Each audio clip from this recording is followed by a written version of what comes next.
We always try to figure out, how do we say yes like Mary, missionally speaking? Like, what is she inspiring us to do? You don't need to save the world. Just figure out, how can you, in a small community of active citizens who want to make a difference, just start talking about it and get to the point where you take a risk.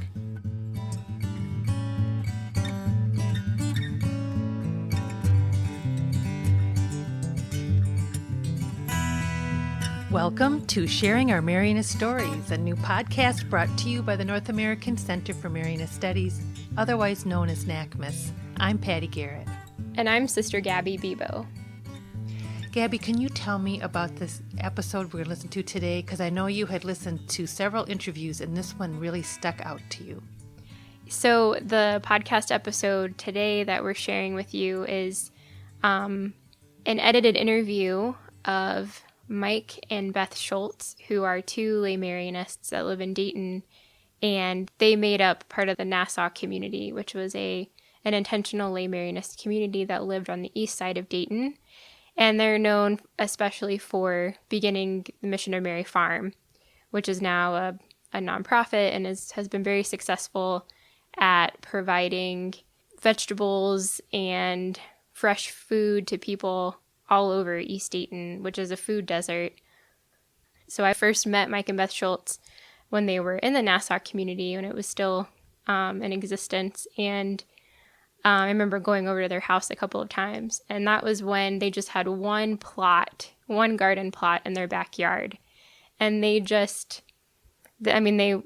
would tell us, like, we just did it. We saw a need and we responded to it. So they cleared the land and they just started this garden, and it's grown.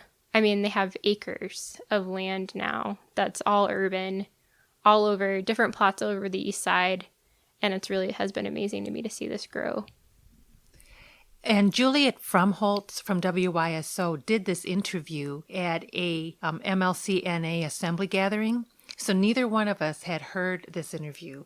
And so when you suggested I listen to it, it sort of blew my socks off, actually, because I've known Beth and Mike in a different context, and watching them grow as a couple and get married and start a family, as well as stay committed to this Mission of Mary, has just been remarkable to watch. And their honesty during this interview I found very moving. Yeah, so one of the things that we'll hear about in the first part of our episode is them talking about how they met at UD and how they started the Nassau Community, and then how that developed into the farm over time. So have a listen.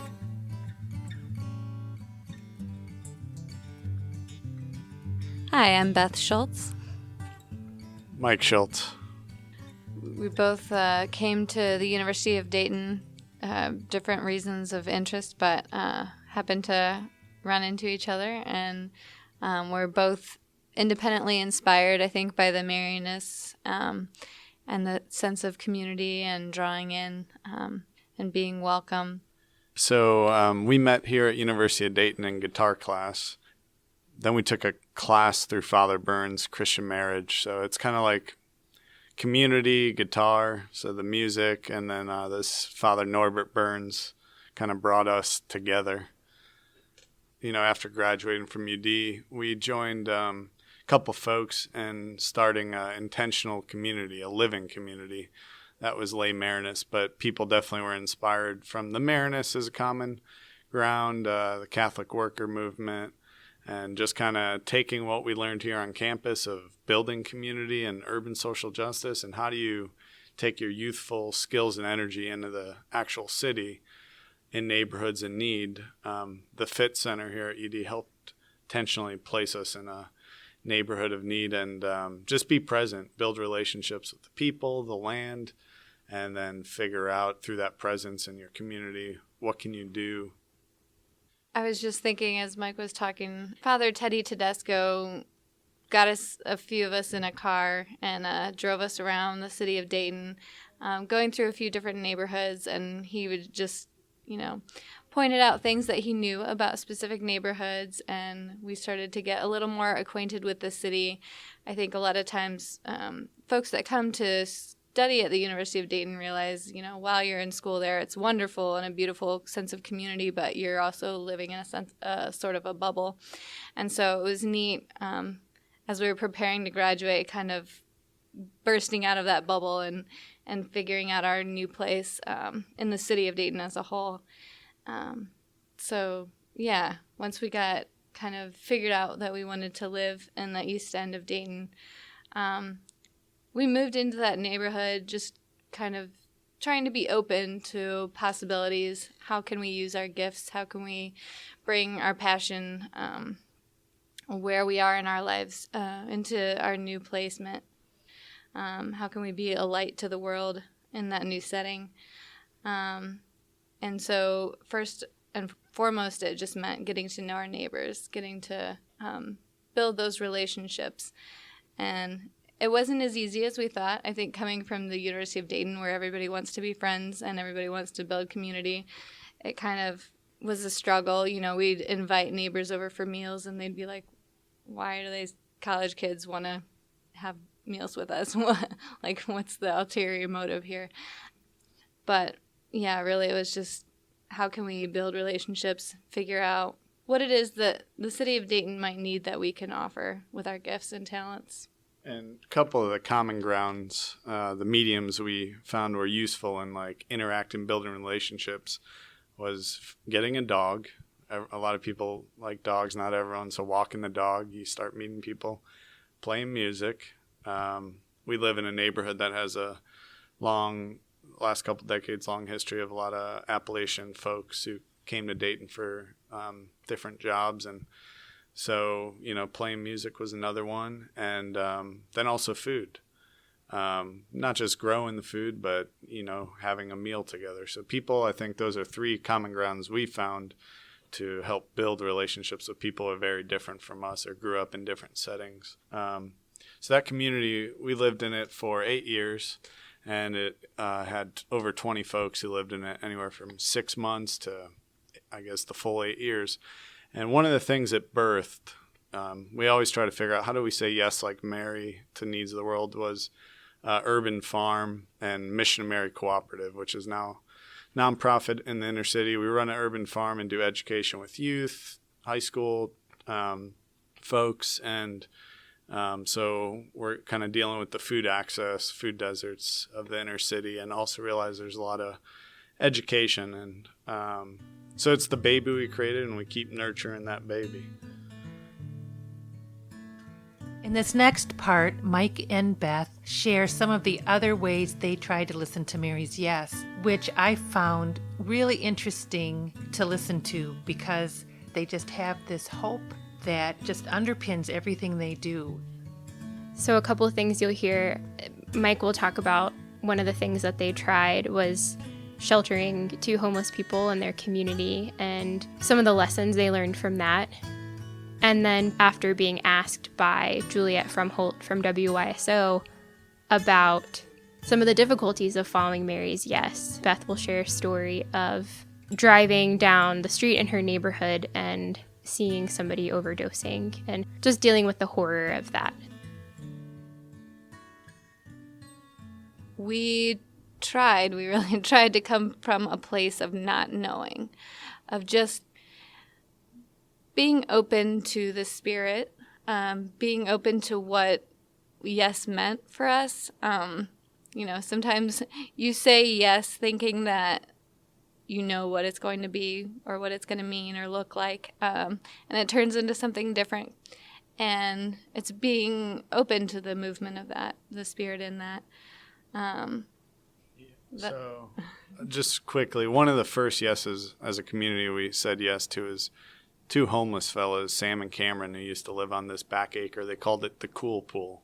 It used to be a neighborhood pool that they filled in where we started the urban farm. We eventually invited them into our house. It was a struggle to come to that decision to do that, and we did that for about just under 2 years. And they were both alcoholics, a lot of emotional issues. They were collecting cans, didn't have a sense of dignity. Luckily, over time, they were part of a community. They had some dignity. One found his own job and his own place. And it's a great story. We learned that's not what we want to do the rest of our life. We didn't have the skill set or the real resources or energy to make that our lifelong project. Is it hard sometimes? East Dayton is a community that has, there are a lot of things happening in it, economically, that neighborhood in particular, like much of the Miami Valley now, is being hit hard by the opioid crisis. We're seeing food deserts around our city. Is it hard sometimes to say yes, to have that yes moment, to be like Mary and say yes when you're facing, a neighborhood that has not just one problem to be worked toward a solution, but many issues that are intertwining? Recently, Beth, you might want to share a story about, seeing someone die just a street down from overdose. As you were asking that question, I was thinking about just earlier this week, actually. I was driving home, and I was driving down the street that we live on with my little 6-month-old sitting in the back of the car. And I see this man passed out on the sidewalk. He was surrounded by a bunch of people, and I could tell, obviously they were frantic because he needed help, but they were calling and help was coming. So it was this struggle inside me of I want to, is there anything that I can do? Is there a way that I can respond? But at the same time, just feeling a bit of despair, having my small child in the back of the car and not wanting her to be exposed to this kind of thing at such a young age. So, my response was, okay, it looks like everything that can be done right now is being done, so I'll just go home and pray. And at first, I just wanted to feel that despair, but then my response ultimately was to say, I can continue to be a light of hope in this dark place. How does Mary help you through experiences like that? And how do you look to her when you're encountering something like that? That's a great question, too. I think, ultimately for me, especially where I am right now, looking to Mary as a model of being that mother. And she endured ultimately the largest pain that I think is possibly that we can possibly experience in watching her own child suffer. So thinking about the way that she could handle that with such grace is really inspiring. In this next part, Mike talks about how he was told by a Marianist brother that Jesus is at work in the world, to trust that. And so it's up to us to just find out what our small role is. Yeah, I think that was Brother Tom Pieper, who I know has been an important mentor for Mike and for Beth in this process. So this last part of their interviews will just be them sharing on some of their lessons and their hopes, as well as some interesting ways that they collaborated with some of the vowed members of the Marianist family, like Brother Tom Pieper. For us, as we were starting our community, we were constantly trying not to reinvent the wheel, while at the same time, obviously we're experiencing something a little bit different than anybody else has ever done or experienced before. But things that we relied on a lot were, looking to the Society of Mary as well as the daughters, and just seeing how our experience could relate to theirs and learning from them. We wrote our own rule of life, but drew upon those resources that we already had, looking to NACMS for resources. I think, if we can continue to build a movement that's really based on drawing upon the strong resources that are already there, while also utilizing the passion that's developing and that it has been developing, putting those two pieces together and just continuing, as we were just talking in this keynote, about taking the interior strength of prayer and all of that into moving it into action. I think as long as the Marianists as a whole are able to act upon their love and their passions, I think together we will be a strong force, a strong movement. To be an active listener is important. There's two different kinds of listening. One where, in your neighborhood or the city, you could hear a gunshot, or you can hear domestic violence, or you could just hear someone tell their story of how they grew up, and you can let it go out the other ear, or like truly listen to the point where you're reflecting on it and trying to really understand it. Even so much so that you're opening your heart to pain or what they're feeling or what they went through. And then through that, hopefully, the Marianists can figure out, well, what am I supposed to do? I once heard it said, Brother Tom Pieper, Jesus already saved the world. You don't need to save the world. Just figure out how can you in a small community of active citizens who, want to make a difference, just start talking about it and get to the point where you take a risk. And so I think that's a big challenge because, listening, it's hard in and of itself, but then to get the courage and risk to do something about it. So excited to just see how other lay Marianists and other just Christians or good-willed citizens here in Dayton, in our situation, will be able to do that moving forward. Thank you for listening to Sharing Our Marianist Stories, a podcast through the North American Center for Marianist Studies. There are several people we'd like to thank, including Beth and Mike Schultz for being so willing to share these heartfelt and honest stories with us. And of course, we want to thank Juliet Frumholt and the staff at WYSO for all of their support in this podcasting endeavor. If you want more information about the Mission of Mary Cooperative, NACMS, and specifics about this podcast, please visit our website at www.nacms.org. That's www.nacms.org. Thank you for listening.